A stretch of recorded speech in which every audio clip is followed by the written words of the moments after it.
amin'ny fifaliana ravina zona miona toy izao mihaino tenin'Andriamanitra satria tenin'Andriamanitra izay mitarika antsika ary mampatsiaro tena antsika fa antsoin'Andriamanitra tsika amin'ny fibebahana dia zava-dehibe no zontsika miaino izany afatra izany sakafom-panaonao.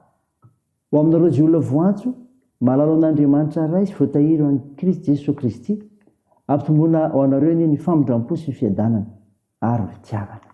Amen. Alakamisy 13 Martsa 2022 imanjinantsika ireo hevitra hoe miantso amin'ny fibebahana ny Tompo. Andeha ry havana idera sy ankalazan'Andriamanitra isika. Ananatra anao a Jehova fa nanitona niakatra ianao ka tsy nataonao fifaliany fahavaloko aho. Jehova Andriamanitra nitaraina taminao aho dia nasitranay ianao. Jehova efa napakatra amin'ny fanahiko avy tany amin'ny fiainantsika ianao. Efa napody ny aiko ianao mba tsy ho isan'izay midina ny andavaka aho. Mankalazany Jehova ry olony masina ka miderany anarany masina.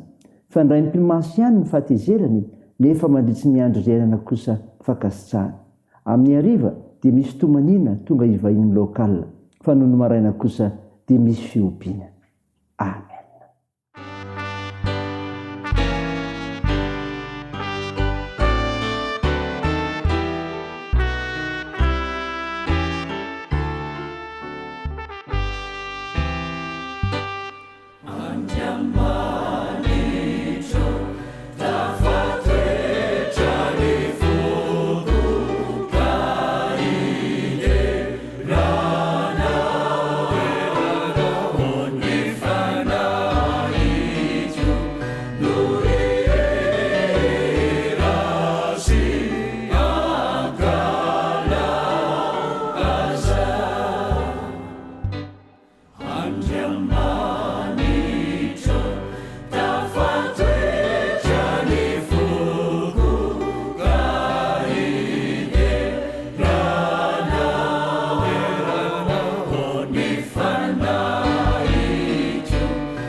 Ivavaka isika.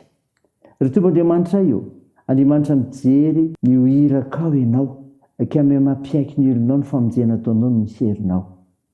Midera sy mankalaza anarinao masina izay, mivavaka aminao. Tompo, manao fahalemena izany indrindra dia mangataka ny famondram-ponao.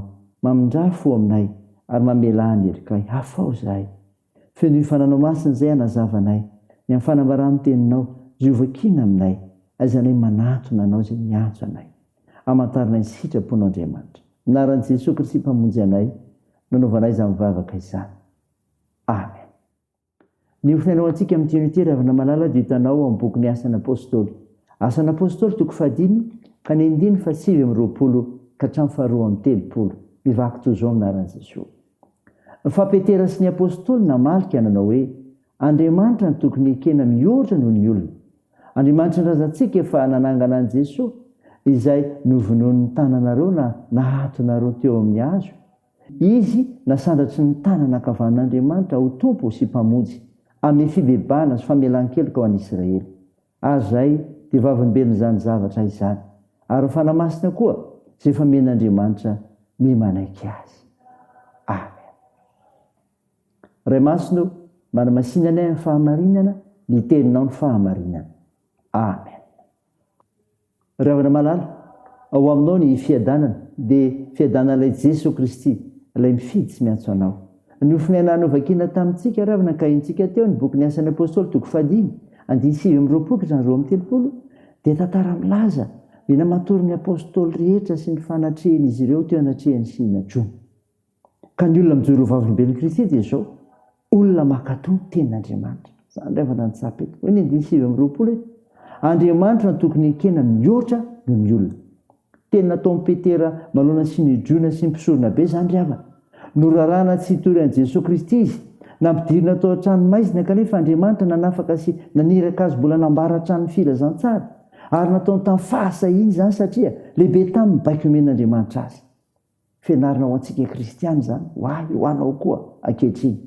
Manoloana ny iraka ny fanohatra ny filazantsara, ataovy ambony ny baiko ny tompo, mihoatra noho ny tenin'ny olona. Jesosy Kristy mpamonjy antsika amin'ny fankatoavana ny teny. Izany ravana. Ny tenin'Andriamanitra, ankatoavy ny tenin'Andriamanitra rehefa mijoro vavolombelon'i Jesosy Kristy ianao. Andeasa eo izany.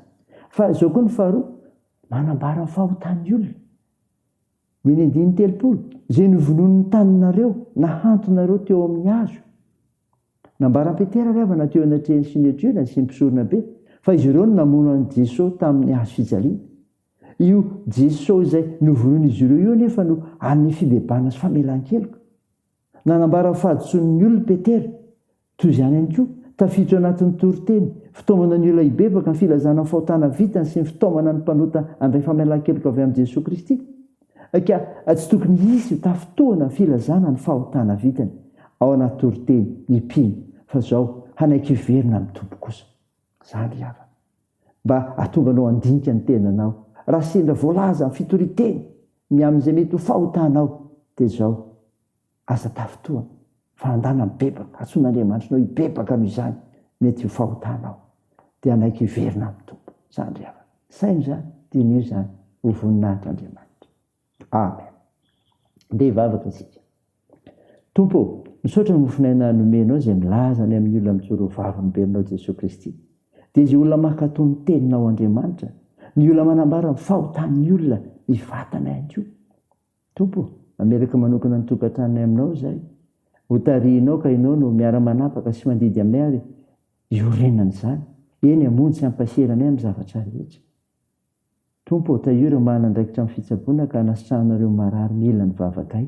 Ampirizanareo manamanjoa no hanareo mareo sokiola sahirana, areo trabony, isonjovanareo any ampigadrana.